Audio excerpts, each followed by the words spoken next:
ಕನ್ನಡದ ಬಿಗ್ ಬಾಸ್ನಲ್ಲಿ ಬಂದಂಥ ಅತಿ ದೊಡ್ಡ ಕಂಟೆಸ್ಟೆಂಟ್ ಅಂತಲೂ ಕೂಡ ಹೇಳ್ಬೋದು. ಇನ್ನು ಈ ಮಹಿಳಾ ಕಂಟೆಸ್ಟೆಂಟ್ ಏಕಾಏಕಿ ಕುಟುಂಬದ ಸಮಸ್ಯೆಗಳಿಂದಾಗಿ ಈಗ ಆತ್ಮಹತ್ಯೆಗೆ ಶರಣಾಗಿರೋದು ನಿಜಕ್ಕೂ ಕೂಡ ವಿಪರ್ಯಾಸ. ಇನ್ನು ಈ ವಿಚಾರ ಕೇಳಿ ಸುದೀಪ್ ಅವರು ಕೂಡ ಕಂಬನಿ ಮಿಡಿದಿದ್ದಾರೆ. ಇನ್ನು ಟ್ವಿಟರ್ ಖಾತೆಯಲ್ಲಿ ಅವರ ಆತ್ಮಕ್ಕೆ ಶಾಂತಿ ಕೂಡ ಕೋರಿದ್ದಾರೆ. ಹಾಗಾದರೆ ಯಾರು ಈ ಬಿಗ್ ಬಾಸ್ ಸ್ಪರ್ಧೆ ಆತ್ಮಹತ್ಯೆ ಮಾಡ್ಕೊಂಡಿದ್ದೆ ಅಂತ ನೋಡ್ತಾ ಬಂದಿರೋರು ಬೇರೆ ಯಾರಲ್ಲ, ಜಯಶ್ರೀ ಅವರು. ಹೌದು, ಜಯಶ್ರೀ ರಾಮಯ್ಯ ಅವರು ಇದೀಗ ಆತ್ಮಹತ್ಯೆಗೆ ಶರಣಾಗಿದ್ದಾರೆ. ಆಶ್ರಮದಲ್ಲಿ ಸತತವಾಗಿ 3 ತಿಂಗಳಿಂದಲೂ ಕೂಡ ಅಲ್ಲೇ ವಾಸವಾಗಿದ್ದರು. ಇತ್ತೀಚೆಗೆ ಮಾಡಿಕೊಂಡಿದ್ದ ಸಾಲಗಳು ಕೂಡ ತುಂಬಾ ಕುತ್ತಿಗೆಗೆ ಬಂದಿತ್ತು. ಯಾರಿಗೂ ಕಣ್ಣಿಗೂ ಕಾಣದೆ ಆಶ್ರಮಕ್ಕೆ ಜೀವನವನ್ನು ಮಾಡ್ತಿದ್ರು.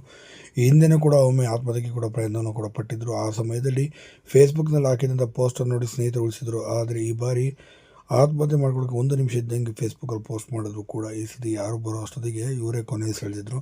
ಜಯಶ್ರೀ ಬದುಕು ಆಸೆ ಎಲ್ಲ ಹೋಗಿತ್ತು. ಸದ್ಯ ಅವ್ರ ಅಣ್ಣಂಗೆ ನಾನು ಮಾಡೋ ಸಾಲಗಳನ್ನು ದಯವಿಟ್ಟು ತೀರಿಸಿ, ಯಾಕೆಂದರೆ ನಾನು ಸತ್ತ ಮೇಲೆ ಅವರು ನನ್ನ ಮೇಲೆ ಇದು ಮಾಡ್ಕೋಬಾರ್ದು ಅಂತ ಹೇಳ್ಕೊಂಡಿದ್ರು. ಅಷ್ಟೇ ಅಲ್ಲ, ಕನ್ನಡ ಗೊತ್ತಿಲ್ಲ ಮತ್ತು ಉಪ್ಪು ಹುಳಿ ಖಾರ ಸಿನಿಮಾಗಳಲ್ಲೂ ಕೂಡ ನಾಯಕಿಯಾಗಿ ಒಂದು 4 ಆಲ್ಬಮ್ ಸಾಂಗ್ಗಳನ್ನು ಕೂಡ ಮಾಡಿದಂಥ ಜಯಶ್ರೀ ರಾಮಯ್ಯ ಅವರು ಇಂಥ ದುಡುಕಿ ನಿರ್ಧಾರ ಮಾಡಿದಂತೂ ಕನ್ನಡ ಚಿತ್ರರಂಗವೇ ಶಾಕ್ ತಂದಿದೆ. ನೋಡೋಕ್ಕೆ ಕೂಡ ತುಂಬಾ ಮುದ್ದಾಗಿದ್ದಂಥ ಒಳ್ಳೆ ಫ್ಯೂಚರ್ ಕೊಡಿದಂಥ ನಟಿ ಕೇವಲ 26 ವರ್ಷಕ್ಕೆ ಆತ್ಮಹತ್ಯೆಗೆ ಶರಣಾಗಿರೋದು ವಿಪರ್ಯಾಸ.